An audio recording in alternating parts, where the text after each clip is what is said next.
There's gonna be a bonus round, but last pro here, quality of the connection. So I think more so I'll speak to this, but you've been able to see it. Yeah. In real estate, I started with this brokerage. You know, it was attractive to me that they were about the grind, calling, the knocking at all costs. Let's look at your actions and look at your results. And if they don't match up, it's gonna be because your actions didn't achieve your results. You can have excuses, you can have results, but you can't have both at the same time. Now that's true in life, period. But that grinding mentality to get these people from top of funnel down to bottom, I just didn't. I did it. I did some of it. It never felt good. It wasn't a sustainable way because I just didn't enjoy my life as much. You know, prospecting is kind of cheap. You don't want to do much effort. You just call, have cheap conversations, and then as people like show a little interest, you pour into them, you pour into them, you pour into them. Eventually, you do a transaction. This is opposite. We rent this studio. We have cameras. We spend time. We spend money. We pour in to people. We're able to do it scalably to thousands and thousands of people.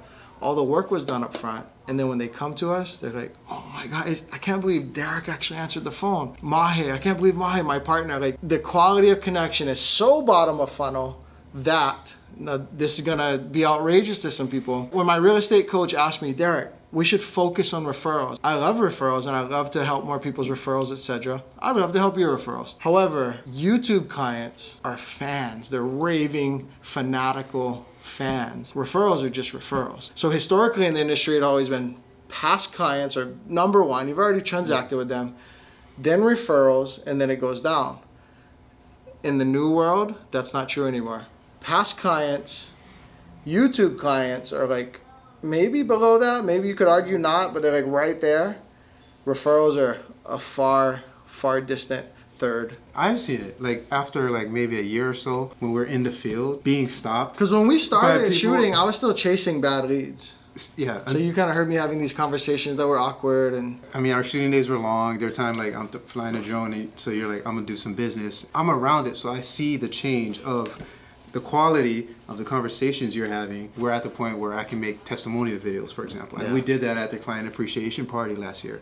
And so I'm standing in front of people who came into the YouTube channel. It didn't feel like, hey, stranger, at all. They were happy, like, they're happy to meet you. You're the guy behind the camera. Like, oh my God. You're the guy. Oh, I heard you in that one video. Or like, I guess so your moving videos to Hawaii is effective. They gave me that same love. And if that kind of love they gave to like the camera guy, imagine the kind of love they give to the agent who actually help them get through this thing. But you've seen how our other colleagues in the industry, well, we'll say nameless, how they do their business. That's real estate for the most part. Now, people can focus on sphere of influence and referral. It's a nice life, a nice business, and some amazing agents do it. And some watching this will stay at that and never do this, and that's fine. There's nothing wrong with it. I respect that. I joined my team and my brokerage because they had that. Compassionately and humbly, I feel like I graduated to a far new land from that. From my end of things, seeing the back end, like I'm looking, I know you guys maybe sometimes do or don't. Like Mahe doesn't like to read the comments. I read them. Comments. You know what I mean? Like, Yeah. I'm in YouTube studio, I'm reading it. You're gonna get the haters, all right, whatever. But most of the comments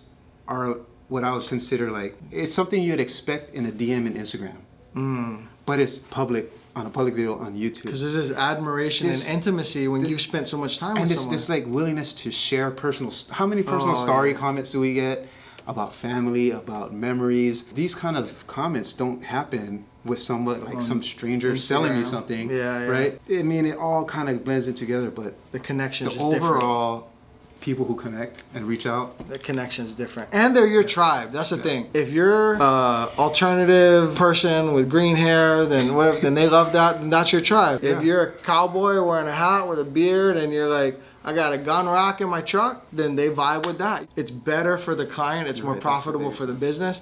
It's better for the client. Instead of being sold and converted, they get to find their person, have an enjoyable experience. A huge, like, memorable moment in their life is done with their tribe.